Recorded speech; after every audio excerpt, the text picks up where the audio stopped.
It was July 1944. Across the ocean, war consumed continents. Normandy was burning, the Pacific thundered with naval fire, and America's heartland pulsed like a machine. Every town, factory, and dockyard was an artery feeding the war effort. But beneath the patriotic slogans and factory whistles, another battle raged, one of exhaustion, haste, and silent fear.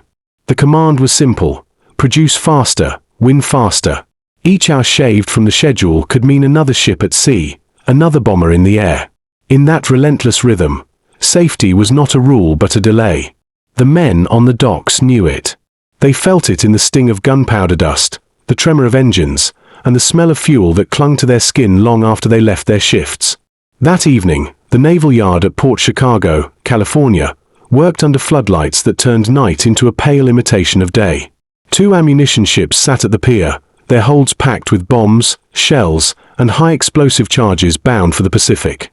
The workers, young sailors, many barely out of school, moved like clockwork, lifting, stacking, and securing crates that could kill them all with a single spark. Orders echoed through the air, clipped and urgent. The roar of engines mixed with the clang of metal and the rhythm of boots on steel. To an outsider, it looked like efficiency. To those inside, it felt like a race against something unseen, the invisible weight of a global war pressing down on their backs. The officers demanded more speed. The men obeyed. No one dared question procedure. Questioning meant insubordination. Yet some whispered that the bombs were being handled too roughly, that the stacking was unsafe. A few exchanged nervous glances each time a crate thudded too hard. But the war did not wait for caution. There was always more to load, always another deadline. The air crackled with tension, static, and fatigue. Somewhere in that chain of movement, a slip, a strike, or a spark, destiny caught fire. At exactly 10:18 p.m., the night erupted. A blinding flash tore through the base, followed by a roar that swallowed every other sound. For a brief moment, the world turned white. Buildings disintegrated. The ground convulsed like a living thing. The blast was so violent it lifted ships from the water and hurled them like toys. Windows shattered 40 miles away. The sky glowed red, then black, as a column of smoke climbed higher than any storm cloud. When silence finally returned, the base was gone, erased in less than a second. Hundreds were vaporized where they stood, leaving behind only craters and twisted steel. The war that had lived across the ocean had reached home, not with an enemy's bomb, but with America's own haste. That night, the price of victory revealed itself, not in triumph, but in fire. Those who survived could never forget the sound. It wasn't just an explosion, it was the tearing of the world itself. It felt like the earth split open, one sailor later said, his voice trembling decades after the night. Another remembered the air itself turning to fire, a roaring wind that threw men through walls and reduced buildings to dust. In the seconds that followed, silence was replaced by chaos, screams, collapsing metal, and the choking stench of burning fuel. The blast had consumed everything in sight, but for the few who lived, the nightmare was only beginning. In the nearby towns, people ran from their homes barefoot, convinced the Japanese had struck the west coast. Mothers clutched their children beneath a sky painted orange with flame. Windows shattered miles away, and shards of glass rained onto the streets like frozen rain. In the distance, the naval base glowed, not with light, but with fury. The sky was on fire, one woman remembered. It wasn't like daylight. It was like the sun had exploded. Those who dared approach saw nothing familiar. The barracks were gone, the ships unrecognizable, and the shoreline itself seemed torn apart. Rescue crews arrived, unsure what they were rescuing. What had once been a pier was now a crater filled with twisted steel. The air pulsed with heat even hours later. One witness described seeing uniforms still burning where men had stood moments before. Another stumbled through the smoke, calling for friends who would never answer. Firefighters poured water on a fire that refused to die, its roots buried deep in the ammunition that hadn't yet detonated. They fought not only the flames but the horror of what they were seeing. Comrades reduced to shadows, faces they knew erased in an instant.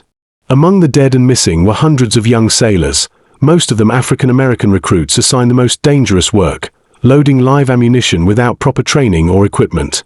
They had come from Louisiana, Georgia, Texas, men who believed service would bring them honor, or at least a steady wage. Instead, they had been handed death in wooden crates. One survivor recalled how they joked to keep fear away, counting each bomb like beads on a rosary, whispering prayers under their breath. "We didn't know we were praying our last ones," he said. As dawn approached, the scene was almost biblical. Twisted ships half submerged, charred timber floating on the tide, and the smell of gunpowder still hanging like judgment. Reporters were kept at bay, but the locals knew something terrible had happened. The few survivors wandered in shock, their faces blackened, their uniforms shredded. They had seen the unthinkable, America's own arsenal devouring its children. What remained wasn't just wreckage, it was a haunting silence, a space where laughter and duty had lived hours before, now filled only with smoke, loss, and the echo of a promise broken by fire. The day had begun with routine urgency, the kind that had become normal in wartime America. The naval base stirred awake before sunrise, its air already heavy with the clang of metal and the rumble of freight trains. Each train carried its deadly cargo, torpedoes, shells, and depth charges bound for ships fighting in the Pacific. The men on duty knew their work by heart, loading, stacking, and securing ammunition under the constant echo of orders. Supervisors barked commands through megaphones, their voices sharp as steel. Every second was precious. Every delay was an offense. The world was at war, and hesitation was treason. The young sailors moved in rhythm, driven by fear and duty alike. They wore no protective gear, only thin uniforms damp with sweat and powder residue. Some were barely 20, their faces still carrying traces of boyhood. The work was relentless, 12-hour shifts that blurred day into night. Meals were short, breaks shorter. The smell of cordite and oil clung to their hands, their hair, their lungs. They had long stopped noticing it. The war demanded speed, and speed had become their religion. By late afternoon, the yard roared with motion. Forklifts squealed across the docks. Cargo nets swung overhead. Crates marked explosive A and handle with care were tossed and stacked like common freight.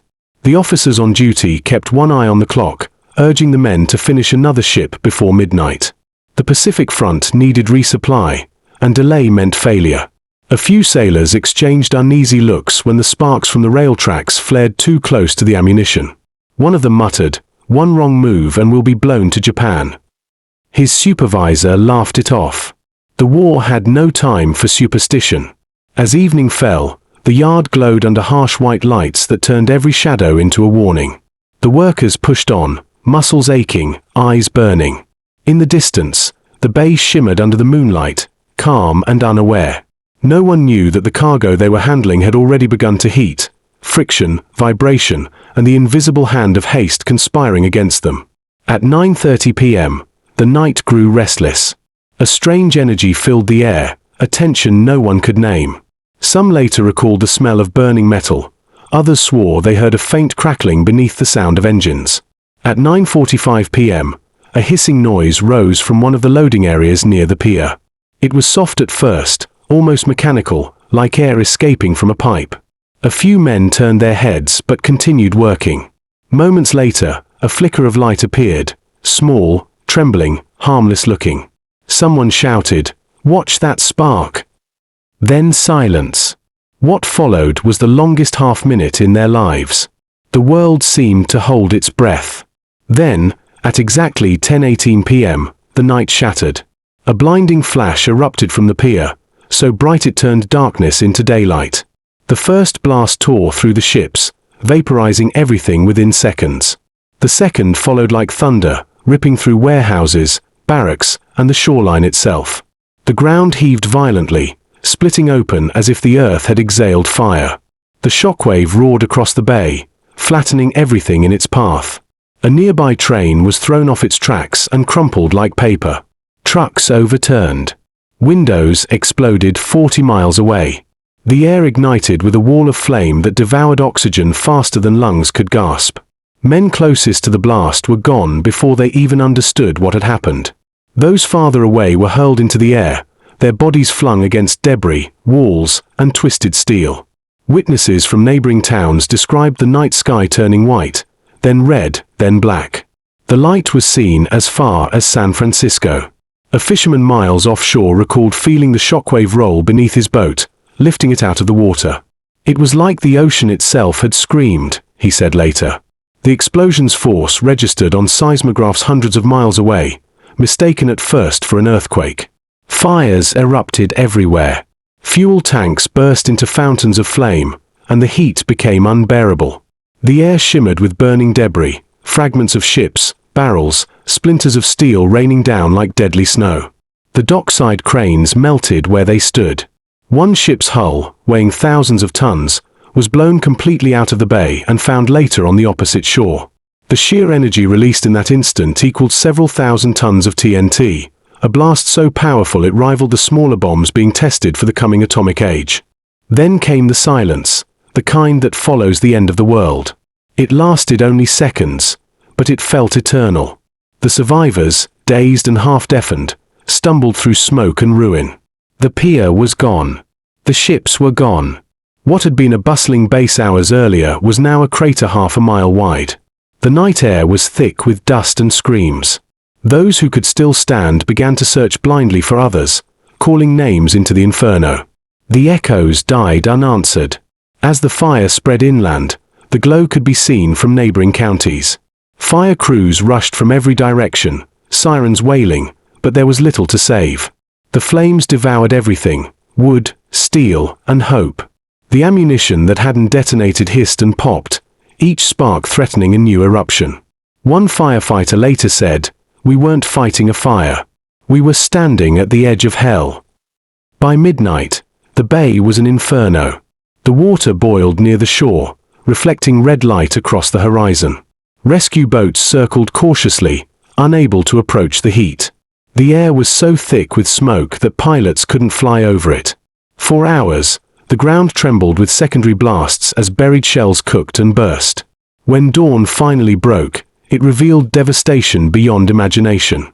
The shoreline looked like a battlefield: smoking craters, melted rail lines, ships torn in half. The wooden pier was gone without a trace. The warehouses were skeletons. Bodies lay scattered among the ruins, their silhouettes frozen mid-motion. The scent of gunpowder mixed with salt and grief. The explosion had not only destroyed a base, it had rewritten the landscape. That morning, the official count began, but numbers could not capture the loss. Over 300 men vanished in an instant. Hundreds more were injured. Families waited for news that never came. The names of the missing would be carved into stone years later, but in those first hours, they were only echoes.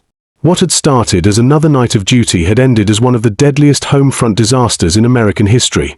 A tragedy born not of battle, but of the unrelenting speed demanded by war.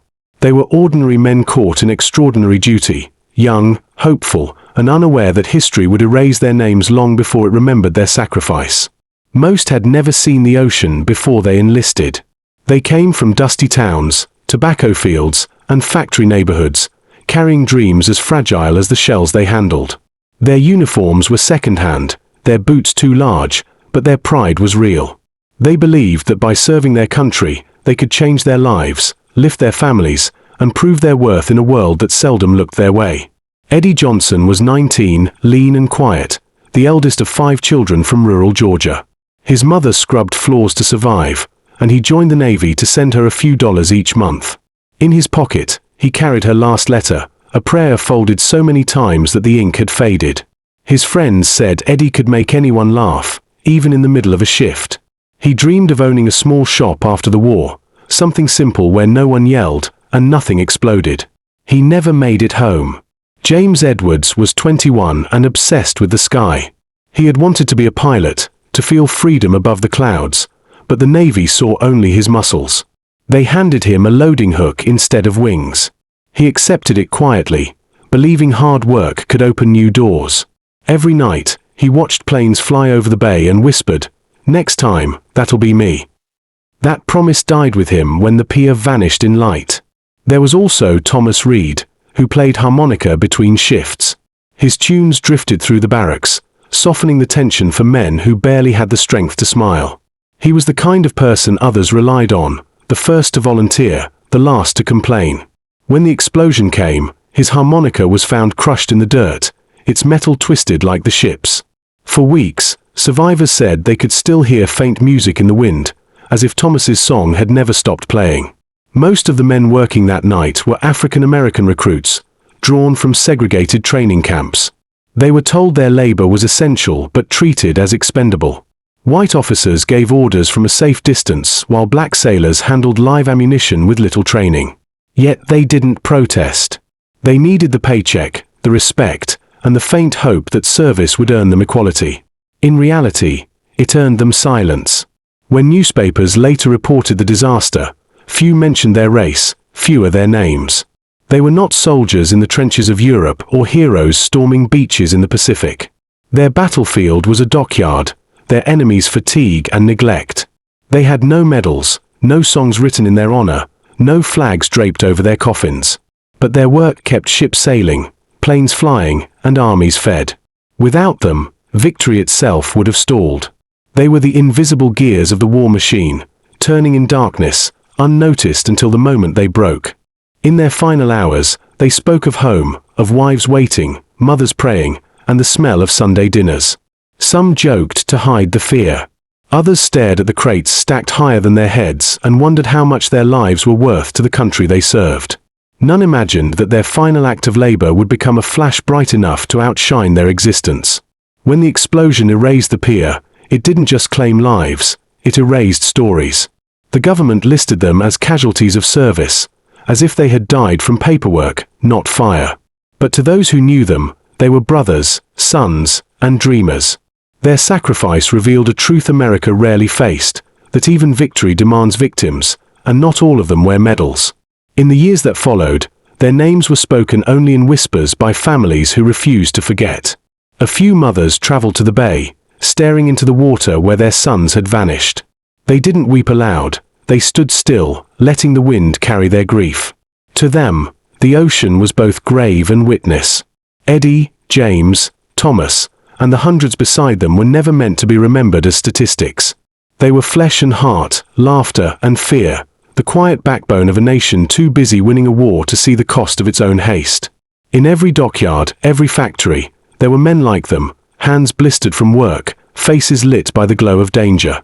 They were invisible in life and anonymous in death, but their story endures as a reminder that courage isn't always loud and heroism doesn't always wear a uniform. By dawn, the smoke still hung over the bay like a shroud, and silence had replaced the screams. Military trucks rolled in before sunrise, carrying officers in pressed uniforms and guarded faces. The site was cordoned off within hours. Armed sentries patrolled the perimeter, turning away reporters and curious locals. What had once been a bustling naval yard was now a wasteland of twisted steel and scorched ground, yet the true devastation was in what could not be seen, the truth. Official memos circulated before noon. The explosion, they said, was an accident of undetermined origin. It was a phrase that erased responsibility, a neat sentence to bury hundreds of lives. But silence could not bury everything. Survivors whispered in dark corners, their voices hoarse from smoke and grief. They spoke of the crates that had been stacked too high, the sparks that danced too close to the powder, the warnings shouted hours before the blast. Some recalled how a supervisor had brushed off a sailor's concern with a laugh and a threat, "If you can't keep up, we'll find someone who can." Those words now echoed like a curse. Among the men, the feeling grew that this had not been fate, it had been negligence. When investigators arrived, they asked questions already answered. The survivors were told to keep their stories simple, to avoid emotional exaggeration. One officer insisted that discussing details would harm morale and national unity. In the middle of a global war, truth became a liability. The Navy wanted the docks running again, not a scandal in the newspapers. So, within days, new orders came down. The surviving sailors were to resume ammunition loading immediately. Same pier, same methods, same danger. That command shattered whatever trust remained. The men refused. They had seen their friends vaporized, their barracks leveled, their warnings ignored. They could not return to work under the same conditions that had killed so many. Their refusal wasn't rebellion, it was sanity. But the Navy didn't see it that way. Military law moved quickly. The men were accused of mutiny, one of the gravest crimes in wartime. The word carried a weight heavier than the explosion itself. It implied betrayal, disloyalty, treason, as if asking to live was an act against the flag. Court-martials followed behind closed doors. The accused sailors sat in silence as prosecutors painted them as insubordinate troublemakers. No officer was charged. No supervisor was held accountable. The system that demanded their obedience now demanded their guilt. Newspapers printed the Navy's version: discipline restored, order maintained. But in the towns nearby, where families still waited for word of the dead, the whispers grew louder. What began as tragedy had become injustice, and the fire that had consumed the base was now burning through the nation's conscience. Across the world, the same story was unfolding under different flags.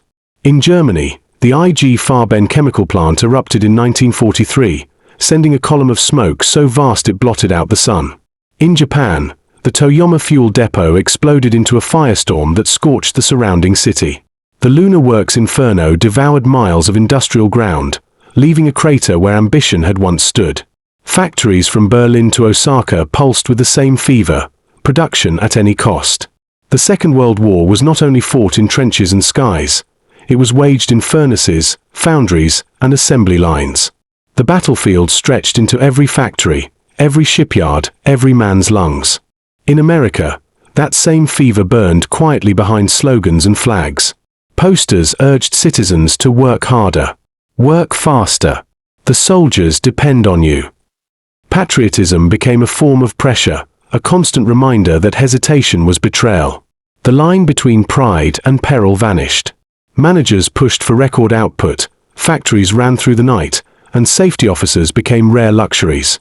Every hour lost could mean a ship delayed, a bomber grounded, or a soldier unequipped. The country was intoxicated by urgency. To slow down was unthinkable. To question was unpatriotic. This unrelenting pace transformed ordinary workers into soldiers of industry. They fought fatigue instead of enemies, machinery instead of bullets, deadlines instead of ambushes. Men slept in railcars, women worked through illness, and supervisors erased accident reports to keep production numbers clean. America's Homefront became a war zone of its own, one where explosions were not always caused by bombs, but by exhaustion and neglect. Behind every triumph announced in headlines, there were stories of fires, collapses, and factories lost to flames. But those stories seldom made the front page. They threatened the illusion of control. The explosion at the naval base was not an isolated tragedy. It was the echo of a global rhythm, nations racing against one another, all believing that speed could substitute for safety. When the blast came, it was not because of one mistake but millions of small compromises made in the name of victory. Every ignored complaint, every skipped inspection, every order to move faster, became a fuse leading toward that single, blinding moment. World War II did not directly strike that night, yet its shadow was everywhere, in the urgency of the orders, in the fear of speaking up, in the culture that valued production over people. The war had turned men into machines, and machines into time bombs. The explosion was simply the final symptom of a sickness shared by every nation fighting to survive. History would call it an accident, but those who lived through it knew better. The blast was not the enemy's doing, it was the world's own reflection, the cost of a planet burning too fast to notice it was already on fire. By dawn, the fires still raged, turning the bay into a furnace that refused to die. Columns of smoke coiled upward, swallowing the morning light. The water shimmered with oil and ash, reflecting the wreckage of what had once been America's busiest naval loading site. Search teams arrived in gas masks, moving through the ruins with slow, deliberate steps. They found pieces of uniforms, shards of helmets, fragments of steel twisted like ribbon. There was little else left to recover. Most of the men had vanished into the explosion's blinding light, their bodies erased as if history itself had exhaled and forgotten to breathe them back. The air smelled of salt, metal, and loss, a scent that would linger for weeks. By midday, officials declared the fire under control, though smoke still rose from deep beneath the rubble. Engineers drew maps of what remained, calculating damage in figures and percentages, as if the destruction could be contained by numbers. Investigators took photographs of the crater, then turned away before their faces betrayed emotion. It was not the first wartime disaster they had seen, and it would not be the last. Still, the scale of it defied logic. Where ships had floated hours earlier, There was now only open water. Warehouses that once stored thousands of tons of ammunition had simply ceased to exist. In the days that followed, the military moved swiftly to rewrite the narrative. The word accident appeared in every communiqué. The cause, they said, remained undetermined, a convenient phrase that demanded no answers and allowed no blame. Internal memos emphasized the importance of morale preservation. Commanders warned subordinates to avoid speculation. Anyone who spoke out risked disciplinary action. The men who had survived were ordered to remain silent about details that might compromise national security. In a time when the nation fought enemies abroad, questioning authority at home was seen as treachery. The investigations were meticulous in appearance but hollow in intent. Committees formed, reports were drafted, and conclusions were drawn that led nowhere. Engineers reviewed loading procedures and rewrote safety manuals. New regulations were approved for handling explosives, each stamped with urgency as if reform could erase the screams of the dead. Yet none of the supervisors who had demanded unsafe speeds were ever named. No officer was court-martialed. The Navy called it a lesson learned. The families called it betrayal. For the widows who gathered at the gates of the base, waiting for confirmation that never came, closure was a privilege they were not offered. Many received telegrams that reduced their husbands' deaths to a single sentence: "We regret to inform you." Others were given small envelopes containing compensation checks, sometimes less than a month's pay, with signatures that looked as mechanical as the system that had failed them. They were told their loved ones had died in service, a phrase meant to sound noble but hollow enough to echo. Funerals were held without bodies. Priests blessed empty coffins. Flags were folded and handed to mothers whose hands trembled not from pride but disbelief. In church halls and kitchen gatherings, women clutched photographs of men who had once promised to come home. Their grief was quiet but unrelenting. The towns along the bay changed overnight. Shops closed, streets fell silent, and laughter vanished from porches. What the blast hadn't destroyed physically, it had wounded spiritually. An entire generation of workers, friends, and fathers had been erased in a single moment, leaving behind a ghostly emptiness that no rebuilding could fill. When reconstruction began, it carried an air of denial. New cranes were installed where the old ones had melted, and concrete foundations rose from the ashes. Officials posed for photographs beside the new docks, smiling for the press. The message was clear: the nation moves on. Progress, they said, was the best memorial. Yet beneath the surface, the soil was still blackened, the memory still raw. The workers who returned to the site walked carefully, half expecting the ground to tremble again. Each clang of steel was a reminder of the night the bay had screamed. Years later, historians would call it a pivotal moment in industrial safety reform. But for those who lived it, reform came too late. Regulations written in offices could not erase the smell of burned metal or the silence that followed the blast. The Navy carried on as if nothing had happened. Ships continued to sail, bombs continued to be built, and new workers, young, unaware, hopeful, took the places of the ones lost. For the government, it was an incident. For the country, it was a footnote. But for the families who still looked toward the bay when the wind shifted, it was everything. The fire had not just consumed lives, it had devoured trust, faith in the system, in justice, in the promise that sacrifice would be honored. Beneath the bureaucratic language and the rebuilt docks lay the truth no report could hide. The explosion had revealed not only the fragility of steel but the fragility of conscience. In the end, the nation rebuilt its ships, its factories, its image. What it never rebuilt was the belief that duty and dignity would always go hand in hand. 80 years have passed, yet the questions still hang in the air like the smoke that once blackened the horizon. The reports are preserved in neat folders, written in the language of bureaucracy. Phrases such as mechanical failure and operator oversight fill the pages, but none of them carry the weight of truth. The official record closes the case. History, however, does not. Each generation that revisits the story finds the same void at its center. No clear cause, no responsible hand, no acknowledgement of how ordinary men were sacrificed to extraordinary haste. The silence in those archives is its own kind of confession. Some blame human error, a single spark, a careless drop, a moment's distraction in the chaos of production. Others point to negligence, safety protocols ignored, warnings dismissed, and corners cut to meet the impossible quotas of war.